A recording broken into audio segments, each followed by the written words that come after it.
నమస్తే. ప్రస్తుతం మనతో పాటు ప్రముఖ డైరెక్టర్ అలాగే సినీ రాజకీయ విశ్లేషకులు గీతా కృష్ణ ఉన్నారు. ఆయనతో మాట్లాడదాం. Hi sir. హాయ్ సార్, తెలంగాణలో కాంగ్రెస్ ప్రభుత్వం వచ్చి దాదాపు 6 నెలలు అవుతుంది. అసలు ప్రభుత్వం ఏం చేస్తుంది అనే క్వశ్చన్ చాలా మందికి వస్తుంది. ఎందుకంటే చేయాల్సిన గ్యారంటీల గురించి మర్చిపోయి కేవలం మూసీ డెవలప్మెంట్, హైడ్రా కూల్చివేతలు ఇవే ముందు కనిపిస్తున్నాయి. అసలు జాబ్ క్యాలెండర్ లేదు అని చెప్పేసి విద్యార్థులు, యూత్ అంతా బాధపడుతున్నారు. అంటే జాబ్స్ గురించి డిఎస్సి ఇచ్చారు కానీ ఎప్పుడు ఇస్తారో కూడా, ఎప్పుడు నియామకం చేస్తారో కూడా తెలియదు. ఇంకో పక్క గ్యారంటీలు అన్నారు, వాటి గురించి అసలు ఊసు లేదు. ఒక ఫ్రీ బస్సు మాత్రమే కనిపిస్తుంది కళ్ళకి అని మాట్లాడుతున్నారు సార్. ఇలాంటి విమర్శలు వస్తున్నాయి. మీరేమంటారు సార్? యాక్చువల్గా ఏమీ చేయలేని పరిస్థితులకి 2 కారణాలు. ఒకటి, అంతకుముందు ప్రీవియస్ గవర్నమెంట్ చేసిన అప్పులు ఏ స్టేజ్లో వీళ్ళకి స్వాధీనం చేస్తున్నారు గవర్నమెంట్. ఆ విధంగా టీఆర్ఎస్ కాల్డ్ బీఆర్ఎస్ కూడా పాత్ర ఉంది ఇందులో. ఈయన చేయలేకపోవడానికి కారణం ఇక్కడ కాంగ్రెస్ బీఆర్ఎస్ పోటీలో బీఆర్ఎస్ చేసిన పొరపాట్లు వీళ్ళకి కూడా అనుకుంటాయి. వీళ్ళు అర్జెంట్గా వెళ్ళారు. అంత డబ్బు ఎక్కడి నుంచి వస్తుంది? చంద్రబాబు నాయుడు అన్నట్టు సంపద సృష్టించాలి. ఓకేనా? సంపద సృష్టించాలంటే ఇద్దరు లంచాలన్నా తీసుకోవాలి. పెద్ద పెద్ద బిగ్ ఫిష్ల దగ్గర పెద్ద పెద్ద ఫ్యాక్టరీలని ఇన్వైట్ చేసి వాళ్ళ ఇన్వెస్ట్మెంట్కి ఇంత అవుతుంది కాబట్టి నీకు 3,000 కోట్లు వర్క్ చేసి ల్యాండ్ ఇస్తున్నాను కాబట్టి మాకు 500 కోట్లు. ఆ విధంగా కొంత సంపద పెంచుకోవచ్చు. ఎనీ స్టేట్ చేసే పని నీ యొక్క ప్రాపర్టీస్ నువ్వు అమ్ముకోవడం కానీ తాకట్టుగానే పెట్టాలి. ఆ విధంగానే జగన్ మొత్తం తాకట్టు పెట్టేసారు అన్నారు అప్పుడు. సో అది చేయాలి. పని చేయాలంటే డబ్బులు ఉండాలి కదా. సెక్రటేరియట్లో జీతాలు ఇవ్వాలా, అన్ని డిపార్ట్మెంట్కి ఇవ్వాలా. ప్రామిస్ అందుకునే సుప్రీంకోర్టు ఎలా పాస్ చేయాలంటే వేగ్ ప్రామిస్లు చేయకండి, ఫ్రీ బీస్ ఇవ్వకండి. నువ్వెవడో ఓటు ఇవ్వడానికి అంటాను, ఫ్రీగా ఇచ్చేస్తాను 5 వాగ్దానాలు. ఎందుకంటే ఓట్ల కోసం అది ఎవడో నియంత్రించట్లేదు. సుబ్రహ్మణ్య స్వామి లాంటి 10 మంది లాయర్లు కలిసి చేస్తే ఫ్రీ బీ అంటే ఫ్రీగా ఇచ్చాడు. ఫ్రీగా ఎక్కడి నుంచి ఇస్తావు? స్టేట్ గవర్నమెంట్లో ఉన్న బడ్జెట్లోది కదా ఇస్తే మిగతా వాటికి ఎలాగ వస్తుంది? ఫ్రీ బీస్ ఎందుకు ఇవ్వాలన్నాను. షెడ్యూల్ క్యాస్ట్ కానీ షెడ్యూల్ ట్రైబల్ కానీ ఫ్రీగా ఎందుకు ఇవ్వాలి? చదువు కోసం వరకు ఇస్తాం. ఆ జనరేషనే ఎస్టీలకు ఎలాగిస్తారండి మనోళ్ళు. In the name of Ambedkar అమ్మని చెప్పాడు మీకు అలాగా. అంబేద్కర్ విగ్రహాలు కట్టమన్నాడా? మాట్లాడితే విగ్రహాల మీద గొడవ పడుతూ ఉంటారు. ఎందుకు కట్టాలి? ఆయన ఎవరు కట్టమనలేదే. Is a great man. ఆయనతో పాటు చాలామంది కలిసి రాసిందే రాజ్యాంగం అని ఈ మధ్యన బయటకు వస్తున్నాయి. ఆయన ఒక్కరే కదా. నేను ఒక్కడనే అనలేదే. ఆయన కూడా ఒక్కడే అనలేదు. సో ఆయన అనవసరంగా మనం డీమీన్ చేయకుండా ఆయన పేరు చెప్పుకుని చేసే వాళ్ళకి ఎందుకు ఇవ్వాలి మీరు ఉద్యోగాలు? ఫ్రీ ఒకసారి ఇస్తారు. ఇంకా ఒక ఫ్యామిలీలో అయితే నాకు తెలిసిన ఫ్యామిలీలో తెలుసు ఫ్రెండ్స్ రేఖల్లో 7 IAS ఆఫీసర్లు. ఇంకా వాళ్ళ కొడుకులకి ఇంకా రిజర్వేషనే. ఎలాగిస్తారన్నాను, అది పొరపాటు అన్నాను. సో ఇలాగా స్టేట్ గవర్నమెంట్ చాలా అసలు ఇండియన్ గవర్నమెంటే చాలా రిఫర్మేషన్ తీసుకురావాలి. చాలా సవరణలు చేయాలి. రాజ్యాంగ సవరణ చేయాలి. రాజ్యాంగ సవరణ చేస్తుంటే వద్దనే వాళ్ళు 50% ఉంటుంది. బీజేపీ చేస్తారంటే రాజ్యాంగ సవరణ చేయకపోతే కాశ్మీర్ మన అయి ఉండేటప్పుడు సింపుల్ క్వశ్చన్ అది. అందుకనే బీజేపీ ఆదర్శాలు చాలా మంచి. ఓకేనా? వాళ్ళు ఎక్కడ సెపరేట్ చేశారంటే సెక్యులర్ స్టేట్లో ఉన్న దాన్ని ముస్లింకి ఎగనెస్ట్, వాళ్ళు ఎగనెస్ట్ అని వాళ్ళే దొరికిపోయారు. అటువంటి కొన్ని పొరపాట్లు చేశారు కాబట్టి. అదర్వైజ్ ఈ స్టేట్ గవర్నమెంట్ సెంట్రల్ గవర్నమెంట్కి వీళ్ళకి అపోజిషన్. అక్కడ కాంగ్రెస్ లేదు. సిట్టింగ్ గవర్నమెంట్లో బీజేపీ ఉంది. సరేనా? ఇప్పుడిప్పుడే పెరుగుతుంది. ఆ టైంలో కర్ణాటక వచ్చింది. దాని తర్వాత ఈయన యొక్క వాయిస్ ద్వారా ఇతర ద్వారా వచ్చింది. ఇక్కడ లేకపోతే కాంగ్రెస్ రాదు. Only because of Revanth Reddy. ఎన్ని 100 సార్లు చెప్పినా ఇదే చెప్తాను. రేవంత్ రెడ్డి రీకన్స్ట్రక్ట్ చేసి మళ్ళీ బాగా చేశాడు కాబట్టి అది ఇక్కడ కాంగ్రెస్ వచ్చింది. ఆ వచ్చిన సందర్భంగా అక్కడ కూడా ఫ్రీ బీస్ అంటే ఫ్రీగా ఇస్తాను 5 వాగ్దానాలు 6 వాగ్దానాలు చేశాడు. ఒక బస్సు అటువంటి ఏదో చిన్న తప్పితే ఏం చేయలేకపోయాడు. ఇక్కడ అంతే, ఆంధ్రాలో చంద్రబాబు నాయుడు అంతే. ఏదో గెలవటం కోసం, ఒడ్డు దాటడం కోసం ఒక పడవను ఉపయోగించుకున్నట్టుగా ఈ ఫ్రీ బీలు పెట్టారు. ఓకేనా? ఆ ఫ్రీ బీలు కరెక్ట్ కాదు అని సుప్రీంకోర్టు పాస్ చేసే వరకు ఏ గవర్నమెంట్లోనూ ఇలాగే జరుగుద్ది. రేవంత్ రెడ్డి స్పెషల్గా కాదు, చేయాలంటే డబ్బులు ఉండాలి కదా. సో దీన్ని డైవర్ట్ చేయడానికి హైడ్రా పెట్టారు. కానీ హైదరాబాద్ ఇంకా డబ్బులు పోవడమే తప్ప రావు కదా సార్. డబ్బులు పోవడం అనేది మనం అనుకుంటున్నాం. రిమూవ్ చేసిన ప్రాపర్టీస్లో పలానా కట్టడానికి ఒక ప్రైవేటైజ్ చేస్తాడు. ఒక 500 కోట్లు అడుగుతాడు. నువ్వు అలా అడగకుండా వీళ్ళు స్వాధీనం చేసుకున్నావు కదా నాగార్జున వాళ్ళను. అలా కాకుండా ఒక పెద్ద ఒక 5-6 ఎకరాలు ఒక 500 కోట్లు అనుకోండి, 500 కోట్లు కాంట్రాక్ట్ ఇవ్వచ్చు 99 ఇయర్స్కి. 99 ఏమో 36 ఇయర్స్ ఇవ్వచ్చు. ఇంకా అంత పెద్ద ప్రాఫిట్లో ఒక 1000 కోట్లు పెట్టాలంటే you have to give for 99 ఇయర్స్కి. అలా ఇచ్చిన ప్రాపర్టీస్ ఉంటాయి. ఇంకా చాలా ఉంటాయి. గవర్నమెంట్కి ఆ ప్లాన్ ఆఫ్ యాక్షన్కి ఇవ్వడానికి ఇంతమంది బిజినెస్ మేధావులు ఉంటారు బ్యూరోక్రాట్స్లోనే, కమర్షియల్గా ఐడియాస్ ఇవ్వమంటేనే. అవి హైడ్రా వలన జనాలు బాధపడేది ఎక్కడ? ఒక సామాన్య మానవులు, మిడిల్ క్లాస్ పీపుల్ దెబ్బతిన్నారు.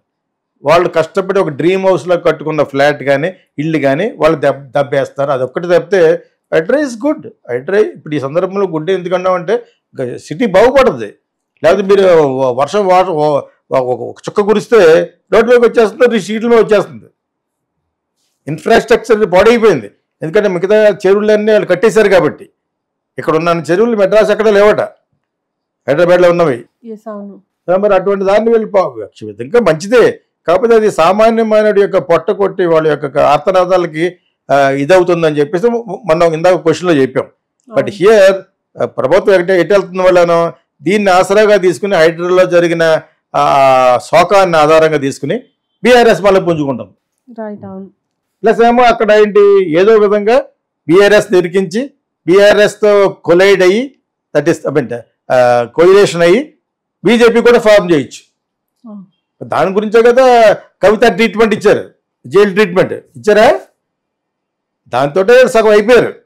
ఇప్పుడు బీజేపీతో కలిసి కాంగ్రెస్ని దెబ్బ కొట్టాలి. పర్టికులర్గా రేవంత్ రెడ్డి దెబ్బ కొట్టాలని మోడీ అనుకోడు. Because is representing Congress. ఇక కాంగ్రెస్ రావడానికి ఆయన కారణం కాబట్టి రేవంత్ రెడ్డి దాన్ని టాపుల్ చేయడానికి చూస్తాడు with the help of BRS. They already started.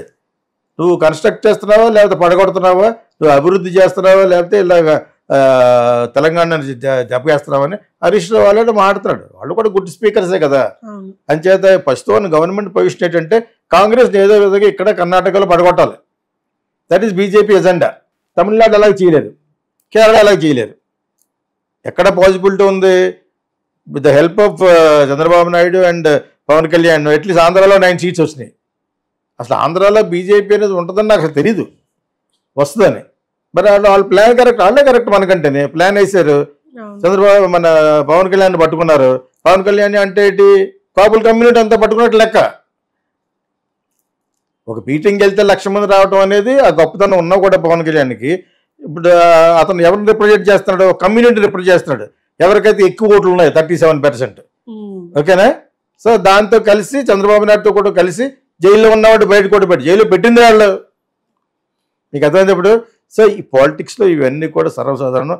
వాళ్ళు height of politics, dirty politics చేస్తున్నారు బీజేపీ. ఎందుకంటే వాళ్ళు కావాలి. పాలిటిక్స్లో డర్టీ క్లీన్ ఉండదు, అసలు క్లీన్ పాలిటిక్స్ ఉండదు. పాలిటిక్స్ డర్టీగానే ఉంటుంది. సో ఇటువంటి డర్టీ పాలిటిక్స్ ఎవరైనా చేస్తారు. మొన్నటి వరకు బీఆర్ఎస్ చేసేది, వాళ్ళ కొడుకు చేసేవారు, వాళ్ళ అమ్మాయి చేసింది. వాళ్ళని పట్టున్నారు. ఎక్కడ దొరుకుతారో అందరూ లెక్కలో దొరికింది. పట్టుకున్నా వదలలేదు అసలు, ఉడుం పొట్లాగా. ఎందుకు? వాళ్ళు వచ్చే రేపు వీళ్ళతో కలిసి పోటీ చేస్తేనే కాంగ్రెస్ పడిపోతుంది. రేవంత్ రెడ్డి పడిపోవాలని కాదు, అక్కడ కాంగ్రెస్ పడిపోవాలి. ఇక్కడ కర్ణాటకలో కాంగ్రెస్ పడిపోవాలి. సో దానికోసం వాళ్ళు వేసే మాస్టర్ ప్లానే ఇప్పుడు మనం జరుగుతున్న పర్యవసానం. దానికి తోడుగా ఇది చేయడానికి డబ్బులు లేక అవి లేక ఇవి లేక ఏం చేసాడైనా అట్లీస్ట్ అక్కడైతే చంద్రబాబు నాయుడు అబద్ధం ఆడాడు. 3,000 కంపెనీలు వస్తున్నాడు. 3 కంపెనీలు రాలేదు ఇప్పటివరకు. 3,000. ఆ 3 కంపెనీలు కూడా పారిపోతారు నేను మొన్న కురిసిన వర్షాలు చూసి. అర్థమైందా? అలాగే ఆయన చేయగలడు, మిగతా వాళ్ళు చేయలేరు. అలాంటి పచ్చబద్ధాలు మనం వేరే వాళ్ళు చేయలేరు. ఇప్పుడు ఇక్కడ ఏమైనా అబద్ధం ఆడతాడు రేవంత్ రెడ్డి? సంపద ఎలా సృష్టించగలవు? డబ్బులు ఉంటేనే పని చేయాలి. డబ్బులు లేకపోతే సెక్రటేరియట్లు కూడా పోతారు బయటికి ఈ రోజున. శీతాలు పోతుంది మరి. ఎన్ని వేల కోట్లు ఇవ్వాలా మంత్ తిరిగి వచ్చేటప్పటికి. సో ఇవన్నీ కూడా అందుకనే ఏదో శంకర్ సినిమా ఉంటుంది కదా, ఒకే ఒక రోజులో సీఎం చేస్తాడు. ఏం సినిమా? అర్జున్ సినిమా.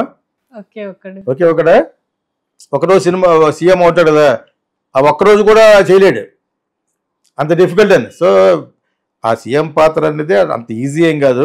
అందులో ఇన్ని పక్కల నుంచి పద్మవ్యూహంలాగా ఇంత అపోజిషన్ ఉంటేనే. బట్ అక్కడికి కూడా maximum Revanth Reddy is trying to do. కానీ ఎలా చేయగలడు? డబ్బులు ఉండాలి. సెంట్రల్ గవర్నమెంట్ బడా భయ్య అన్న కూడా ఎక్కడైనా మామ అని కానీ వంగతోట కూడా మామ అన్నదన్న టైపు అదంతా మీకు. ఎవరెవరు బొడ్డి గారికి కూడా తెలీదా, ఇతనికంటే వయసులో 20 ఏళ్ళు పెద్దవాడు, మ్యాక్సిమం 20 ఏళ్ళు పెద్దవాడు ఆయన వీళ్ళ ఇద్దరికంటేనే. చంద్రబాబు నాయుడు గారి కాదు వీళ్ళ కంటే మన రేవంత్ రెడ్డి కంటే వీళ్ళందరికీ ఆయన చేత ఆయనకి తెలియదా, వాళ్ళకి అందరికీ అన్నీ తెలుసు. వాళ్ళని గైడ్ చేయడానికి కూడా చాలా మంది ఉంటారు. జనరల్గా మోడీ గారు ఎవరి మాట ఎండు, ఒక అమిత్ షా మాట తప్పితేనే ఎండు. ఎందుకంటే ఆయనకు ఆల్రెడీ వడబోసాడు గుజరాత్ సీఎం గాను. అంచేత రేవంత్ రెడ్డి నువ్వు పక్క వస్తే హెల్ప్ చేస్తానంటాడు. నీకున్న 30-40 మంది వాటితో పాటు తీసుకురాగలితే ఎక్కడికి బీజేపీలో కలిసిపోవటానంటే అప్పుడు there will be A future. అలా ఊరుకుంటారు. సో ఇప్పుడు ఇదంతా పాలిటిక్స్ ఏంటంటే ఈయన ఆంధ్ర అండ్ తెలంగాణలో బీఆర్ఎస్ని సర్దేశారు వాళ్ళు. బీజేపీ ఏమంటే అది మాట్లాడాలి. ఇంకా కేసు కూడా ముయ్యలేదు, కవిత కేసు ఇంకా ముయ్యలేదు, కేజ్రీవాల్ మీద కేసు ముయ్యలేదు, మనీష్ సిసోడియా మీద ముయ్యలేదు. తెలుసా మీకు? అలా పెట్టారు. అది వాళ్ళ యొక్క స్ట్రాటజీ. అది బీజేపీ ఉన్నంతకాలం వాళ్ళు వేసే స్ట్రాటజీ. అర్థమైందా మీకు? రూలింగ్ పార్టీకి సాధారణంగా వంగు ఉండాలి, అబ్సల్యూట్ మెజారిటీ వస్తేనే. మొన్న వచ్చిన మెజారిటీతో అయితే కాదు. ఇప్పుడు రేపు హర్యానా ఓడిపోవాలని కోరుకోను, కానీ ఓడిపోయింది అనుకోండి బీజేపీ, తేడా వచ్చేస్తుంది. కాశ్మీర్ ఓడిపోకూడదు. కాశ్మీర్ మటుకు బీజేపీ ఎందుకు రావాలంటే, లేకపోతే వాళ్ళ జులుం పెరిగిపో అక్కడ చాలా దరిద్రమైన పాలిటిక్స్. అసలు అక్కడ ముస్లిమ్స్ అనుకున్న వాళ్ళే టెర్రరిస్టులని పోషిస్తూ ఉంటారు. అసలు కాశ్మీర్లో వీళ్ళ విజయమే బీజేపీకి మంచి పేరు ఇంటర్నేషనల్గా. ప్లస్ ఒక 6 నెలలు no internet, nothing, house arrest చేసి పడేశారు. దుర్భరం లైఫ్ రాదు నీకు. మళ్ళీ ఎక్కడికో శ్రీనగర్ దాటి వెళ్ళిపోతే వస్తుంది తప్పితే అక్కడ రాదు. ఆ విధంగా వాళ్ళని బంధించేశారు. దానికి BJP correct. I really wish BJP to should come back to the power by what ever means. And especially కాశ్మీర్లో ఓడిపోకూడదు బీజేపీ. మరి ఎలా జరుగుతుందో తెలీదు. వాళ్ళే చాలా సంకటంలో ఉన్నారు ఈ టైంలో. ఇక్కడ తెలంగాణలో ఒక విధంగా మళ్ళీ అకౌంట్ ఓపెన్ చేయాలని చూస్తున్నారు. మళ్ళీ ఆంధ్రాలో మళ్ళీ డెవలప్ అవ్వాలి.